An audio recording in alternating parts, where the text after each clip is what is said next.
ምናስብበት የትኛው መንፈሳዊ እንቅስቃሴ በድሮ ዘመን ላይ ብቻ እንደቆመ አድርገን ምንልበት ምንቆጥርበት ምናስብበት አስተሳሰብ አለ።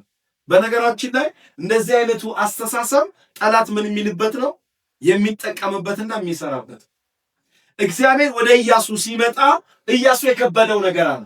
በኢያሱ አይምሮ፣ በኢያሱ ልምምድ፣ በኢያሱ ሁኔታ እግዚአብሔርን የሚያውቀው ኢያሱ በማን አገልግሎት ነው? በሙሴ አገልግሎት ነው። የእግዚአብሔርን አብሮነት የእግዚአብሔርን ታምር የሚያየው በማን ነው? በሙሴ ነው። ስለዚህ ኢያሱ ፈርቷል ማለት ነው። እግዚአብሔር ከማን ጋር ብቻ ነው ሊሆን የሚችለው? ከሙሴ ጋር ብቻ ነው ሊሆን የሚችለው። ከኔ ጋር ሊሆን አይችልም አይነት ነገር ነው። እንዲህ አይነት አቋም ውስጥ ነው ያለው። እግዚአብሔር ግን መጣና በሕይወት ዘመን ማንም አይቋቋምም። እየፈራ ነበር። ብዙ ነገር የሚቋቋመው እየመሰለው ነበር። ህዝቡ አለ፣ የህዝቡ ጠላት አለ፣ ብዙ ነገር አለ። ስለዚህ የሚቋቋመው እንደሆነበት ሲያስብ እግዚአብሔር መጣና በሕይወት ዘመን ማንም ምን አይልህም፣ አይቋቋምህም። ከሙሴ ጋር እንደነበርኩኝ የኔ አብሮነት እንደገና በማን ይቀጥላል? ካንተም ጋር ምን ይላል? ይቀጥላል። ዛሬ ነግራችኋለሁ። አሁን ባለንበት ህይወት የእግዚአብሔር አብሮነት ይቀጥላል። አሜን። ይህንን በደም አሜን ብለን እንቀበል። የእግዚአብሔር አብሮነት በእያንዳንዳችን ይቀጥላል። ወይም ደግሞ የእግዚአብሔርን አብሮነት ድሮ አብሯቸው በነበሩ ሰዎች ብቻ እያሰብን የሆነ የምንተክዝበትና ምንቀናበት ነገር አይደለም። እንመን ዛሬም የእግዚአብሔር አብሮነት በእኔና በእናንተ ህይወት ይቀጥላል። እንዲያውም የሚገርማችሁ ነገር የእግዚአብሔር አብሮነት ወደ ኢያሱ ሲቀጥል ማለት ነው እግዚአብሔር ከሙሴ ጋር ከነበረው በላይ ነበረ። ከማን ጋር የነበረው? ከኢያሱ ጋር የነበረው። ሙሴ እኮ እግዚአብሔር ከሱ ጋር ሆኖ ምድርን ነበር ሲያነጋግር የነበረው፣ ባህርን ነበር ሲከፍል የነበረው። አሁን ግን ኢያሱ ጋር ሲመጣ ግን ለየት ያለ ነገር ነው የሆነው። ኢያሱ ምንን ያቆመ ነው? ፀሐይን ያቆመ ነው። ይሄ ፀሐይን የማስቆም አገልግሎት በሙሴ ላይ አልነበረም። በሙሴ በትር ባህር ምን ብሏል? ተከፍሏል። በኢያሱ ዘመን ግን በምንድን ነው የተከፈለው? ኪዳኑን በተሸከሙ ካህናት እግር ነው ምን ያለው? ዮርዳኖስ ውሃ ምን ያለው? የደረቀ የተከፈለው ማለት ነው። የእግዚአብሔር አብሮነት በእኔና በእናንተ ህይወት ላይ ሲቀጥል የድሮውን የሚያስንቅ ታምር ይሆናል። አሜን። የድሮውን አገልግሎት፣ የድሮውን ኑሮ፣ የትኛውም አይነት ነገር ማለት ነው። ይኸውላችሁ ምን ጾመው ምን ጸልየው የድሮውን ለማስደገም አይደለም። እግዚአብሔር የድሮውን የመድገም አጀንዳ የለው። ይሄንን አሜን ብላችሁ ተቀበሉ። የድሮውን የመለማመድ ህይወት የለም። ቀርቷል። ይሄ ነገር አብቅቷል። ዘመኑም አይፈቅድም፣ ጊዜውም አይፈቅድም። የድሮውን የምናስደግም ከሆነ ጠላት ይበረታል። አሁን ሁሉ ነገር ተቀይሯል። የእግዚአብሔርን ማሰራር እንደዚሁ ማለት ነው። ስለዚህ እግዚአብሔር ሲያወራው ከሙሴ ጋር እንደነበርኩኝ እንዲሁ ደግሞ ከማን ጋር ሆናለሁ? ካንተ ጋር ሆናለሁ። የሚገርመው ኢቭን ሙሴ እኮ ህዝቡን ምን አላደረገም? አሻግሯል እንዴ? ህዝቡን እንኳን ያሻገረው ማን ነው? የሚገርም ነገር ነው። አሁን የእግዚአብሔር አብሮነት በጣም በማን ላይ ስለበረታ ማለት ነው? በኢያሱ ላይ ስለበረታ እኔ አንድ መናገር የምፈልገው ነገር አለ በእናንተ ጆሮ ላይ ማለት ነው። ቀድመው የነበሩ የእግዚአብሔር ሰዎች ያሰሩትን እኛ እንሰራዋለን። አሜን። ይሄንን አሜን ብላችሁ ተቀበሉ። በቀደሙ አባቶቻችን ያልተሰራ በእኛ ይሰራል። አሜን። ምክንያቱም በኃይል አይደለም፣ በብርታት አይደለም፣ በጉልበት አይደለም፣ በአብሮነቱ ነው። አሜን። እውነት ነው። ምንመጥን አንመስልም፣ የምናቅ አንመስልም፣ ልምድ ያለን አንመስልም፣ በብዙ ነገር የደከምን እንመስላለን። ነገሩ የሚሰራው ግን በአብሮነቱ። አሜን። እግዚአብሔርም የሚሸልመን የሚሰጠን ምኑን ነው ቢባል አብሮነቱ ነው። ስራው በአብሮነቱ ነው የሚሰራው። በኃይል አይደለም፣ በብርታት አይደለም፣ ግን በምኔ ነው ይላል? በመንፈሴ ነው ይላል። ስለዚህ እግዚአብሔር እኛን የሚያልፍ ስራ ይሰራል። አእምሯችንን የሚያልፍ ልባችንን የሚያልፍ ልምምዳችንን የሚያልፍ ስራ እግዚአብሔር ይሰራል። እድሜያችንን የሚያልፍ ስራ ይሰራል። ገንዘባችንን የሚያልፍን ስራ ይሰራል። ጸሎታችንን የሚያልፍ ነገር እግዚአብሔር ይሄንን ነው የሚሰራው። ይሄንን በደንብ አድርገን እንመር። ስለዚህ ከሙሴ ጋር እንደነበርኩኝ ከማን ጋር እሆናለሁ? ካንተ ጋር እሆናለሁ። የእግዚአብሔር ቃል ሲናገር በመጽሐፍ ቅዱሳችን በኢሳይያስ 43 ቁጥር 2 ላይ እንደዚህ ይላል፣ በውኃ ውስጥ ባለፍህ ጊዜ ካንተ ጋር እሆናለሁ፣ በወንዞች ውስጥም ባለፍህ ጊዜ ምን አያደርጉም? አያሰጥሙም፣ በእሳት ውስጥም በሄድህ ጊዜ አትቃጠልም፣ ነበልባሉ ምን አይልም። እግዚአብሔር እንዴት ደስ እንደሚል ማለት ልብ በሉት ቃሉ ኢሳይያስ 43 2 ማለት ነው። በውሃ ውስጥ ምን ስትል ይላል? ብታልፍ ይላል። የሚገርመው ነገር እኮ ነው መጽሐፍ ቅዱሳችን። በውሃ ውስጥ ስታልፍ እኔ ከማን ጋር ሆናለሁ? የሚገርማችሁ ነገር የእግዚአብሔር አብሮነት ከወንዙ በላይ፣ ከእሳቱ በላይ፣ ከሚፋጀው ነገር በላይ ነው። እግዚአብሔር ህልውናውን ሲሰጠን ማለት ነው ወንዙ ላይ ወይ እሳቱ ላይ ወይም ደግሞ የምናየው የጊዜው መከራ ላይ ትኩረት እንድናደርግ ሳይሆን አብሮነቱ ላይ ነው። እግዚአብሔር የሚሰጠን ነገር ቢኖር አብሮነቱን። ስለዚህ ከኔ አብሮነት የተነሳ አያሰምጡህም እያለ ነው እግዚአብሔር። አይፈጁህም፣ አያቃጥሉህም እያለ ነው። ዛሬ አንድ የምስራች እነግራችኋለሁ። እግዚአብሔር በአብሮነት ያሻግራችኋል። አሜን። አሁን እኮ እያንዳንዳችን ብንጠየቅ እኮ እየተፈጀንበት ያለበት ነገር እኮ የሆነ ቻሌንጅ ማንም የማያውቀው የሆነ የበረታ ጨለማ የሆነ ቻሌንጅ አለ። ግን አንድ የምስራች እነግራችኋለሁ፣ በአብሮነቱ ትወጡታላችሁ። አሜን። እማምነው ምንድነው? የእግዚአብሔር አብሮነት ይውጣል እንጂ ወንዙ አይጥህ። አሜን። የእግዚአብሔር አብሮነት ይሸፍናል እንጂ በአንተ ህይወት ላይ ያለው የጊዜው እሳት አይበላም። አሜን። ለምን ቢባል አብሮነቱ ከእሳቱ በላይ። አሜን። አይተናል። የእግዚአብሔር አብሮነት ከገሃነመ እሳት አድኖናል። የእግዚአብሔር እሳት ይሄ 7 እጥፍ ከነደደው እቶን እንኳን አድኗቸዋል። አሜን። ስለዚህ የእግዚአብሔር ፕሬዘንሱ ዛሬ ካንተ ጋር ስለሆነ ትድናል። አሜን። ትድኛለሽ። የሚያድን አብሮነት አለ። አሜን ነው። እግዚአብሔር ለሙሴ እንደዚህ አለው፣ ለጳውሎስ እንደዚህ ብሎ ነገረው።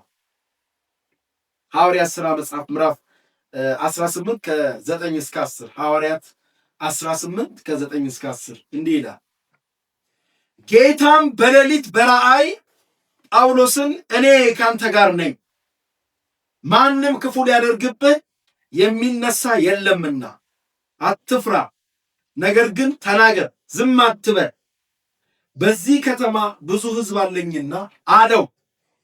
እግዚአብሔር በምንድን ነው የሚለው? በሌሊት እኮ ጌታ ሲችልበት የሚናገርበትን ሰዓት ጌታ ያውቀዋል። ምክንያቱም በሐዋርያው ጳውሎስ አገልግሎት ላይ ከአገልግሎቱ የተነሳ በጣም ከፍተኛና ብዙ የሆኑ ምኖች ተነስተዋል።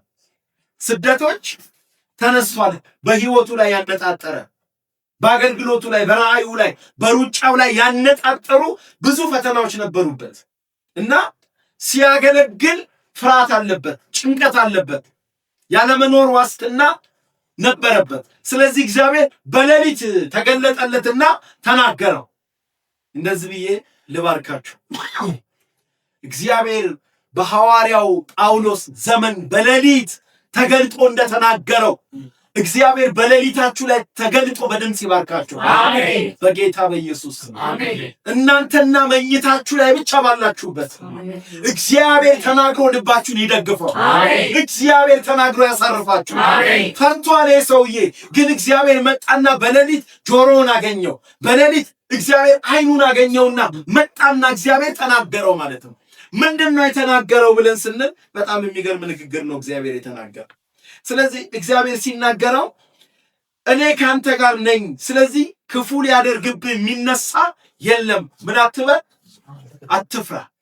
ክፉ ሊያደርግብህ እኔ በጌታ በኢየሱስ ስም የእግዚአብሔር አብሮነት በእኔና በእናንተ ህይወት ላይ ክፉ ሊያደርግብን ከተነሳ ከየትኛው ነገር ያድናል። አሜን። ምኑ ቢባል የጌታ ምኑ አብሮነት እውነት ነው።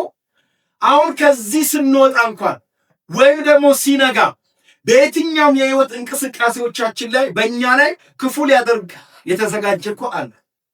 ክፉ ሊያደርግ ማለት ግን አብሮነቱ ይከለክል። አሜን። እስቲ አሜን በሉ። አሜን። አብሮነቱ ከዚህ በፊት ኢቭን እዚህ የደረስነው ራሱ በእግዚአብሔር አብሮነት። እግዚአብሔር ከስንት ሞት አድኖ ከስንት ጥፋት አድኖ እግዚአብሔር ስንት ዘመን አድኖ ዛሬማ ለተኩላው አይሰጥህ። ዛሬማ ለጨለማው አይሰጥም። ዛሬማ አይሰጥም እግዚአብሔር። አስቡ ኤልያስን እግዚአብሔር ከስንት ነገር አድኖት እግዚአብሔር በእጁ ስንትና ስንት ጣዖት አምላኪን እግዚአብሔር አርዶለት ጨርሶለት በኤልዛቤል ዛቻ ምን አለ? ፈራ። እንደዚህ እኮ ነው አንዳንዴ እግዚአብሔር በእኛ ላይ ብዙ ነገር ሰርቶ ታድጎን ሚራክል አሳይቶ ብዙ ነገር አድርጎ በአንድ በሆነች በተወሰነች ደቂቃ ውስጥ በምትመጣ ድምፅ ማለት ወይም ደግሞ በአንዲት ደቂቃ የሞባይል ጥሪ ማለት በትንሽ ድምፅ ማለት ነው ስፍራችንን የምንለቅ እኮ አንተ ስፍራውን ለቀቀ ይላል። የማንን ዛቻ ሰምቶ? እንዳውም ስፍራውን እንዲለቅ ሳይሆን ስፍራውን አጥብቆ እንዲይዝ የሚያስደርግ ታምር እኮ ነበር ከጀርባው ነበር አይደል? አላሳፈረውም እኮ እግዚአብሔር ድንቅ ነገር ነው ያደረገው። እንዴ በ800 ደረጃ ያሉ ጠላቶቹን እግዚአብሔር ጨርሶለት የአንዲትን የኤልዛቤልን ድምፅ እንዴት ሰምቶ ይፈራል? አንድ ነገር ልንገራቸው። አንዳንድ ድምጾች መንፈስ ናቸው። እስቲ አንዳንድ ድምጾች መንፈስ ናቸው። እስቲ በሉ ትጥቅን የማስፈታት ምን አላቸው? በመቶዎች የሚቆጠር ያጨደ ሰውዬ ያውም እኮ ወንድ አይደለም የተናገረችው ማናት? ሴት ናት፣ ኤልዛቤል። ግን ኤልያስ ሲሰማ ያውም ደግሞ በቀጥታ ከሷ ነው የሰማው። በመልእክተኛ እኮ ምን ያደረገው የሰማው ግን መንፈስ ሆኖ ሲቆጣጠረው ድምፁ ምንድን ያደረገው ነው የሚለው።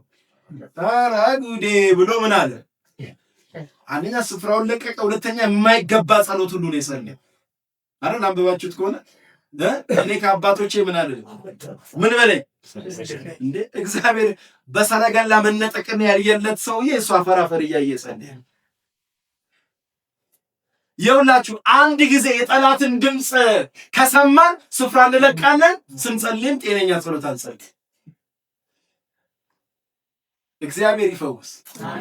ነገር ግን እግዚአብሔር የሚያደርገው ነገር ምንድነው? ልክ እግዚአብሔር አብሮነቱን ሲሰጠን ህልውናውን ሲሰጠን በእኔና በእናንተ ላይ ክፉ ሊያደርግ ካለ ከየትኛውም ነገር የሚከላከለው አብሮነቱ ነው። እግዚአብሔር መጣና ለጳውሎስ እኔ ከማን ጋር እሆናለሁ አለ። ደስ ሲል እኔ እኮ እግዚአብሔር እኔ በጣም ደስ የሚለኝ ነገር የሆነ የሚታይ ነገር አይደለም የሚሰጠው ምኑ ነው? ህልውናው ደስ አይልም? አብሮነቱን ነው የሚሰጠው። አብሮነቱ ከሁሉ ይበልጣል። አሜን ነው።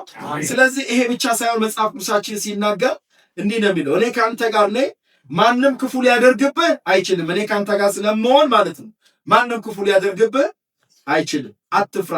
ከዛ ምን አለው? ተናገር፣ ዝምም አትበል። ይሄ ዋነኛ ነገር አብሮነቴ ካንተ ጋር ስለሚሆን ማለት ነው በመናገር በመስበክ በማስተማር የኔን ነገር በማገልገል ምክንያት ነው ምን የመጣብህ? ስደቱ የመጣብህ። ስለዚህ ሐዋርያው ባይናገረውም ግን እግዚአብሔር ከተናገረው ነገር ምን ሊያስብ እንደሚችል ግን መጠርጠር ግን ግድ ይላል ማለት ነው። ስለዚህ እዚህ ጋር ከመናገር ለመቆጠብ ያሰበ ይመስላል። ይህን ነገር ምን ማለት አለብኝ? መጸለይ መስበክን ማስተማርን ምን ማለት አለብኝ? ማቆም አለብኝ አይነት ሐሳብ ውስጡ ነበር። አንዳንድ ጊዜ ብዙ ጊዜ እንደዚህ ያዳር አብዝቼ ስጸልይ ምን ይገጥመኛል? ምንለው ነገር አለ አይደል? በቃ የኔ ፈተና ምን ያልኩለት ነው የጸለይኩለት አይደል? ሐዋርያው የሰበከ ለታ ምን ይመጣበታል? የተናገረ ለታ ምን ይመጣበታል? እግዚአብሔር ግን እኔ ካንተ ጋር ስለምሆን ጨምረህ ተናገራ፣ ዝም አትበላ። እግዚአብሔር ምን በላል? ቀጥላለሁ፣ ስበካለሁ፣ አስተምራለሁ። የእግዚአብሔር አብሮነት አገልግሎት ያስቀጥላል፣ ትምህርት ያስቀጥላል፣ ጸሎት ያስቀጥላል፣ እምነት ያስቀጥላል። በቃ የእግዚአብሔር አብሮነት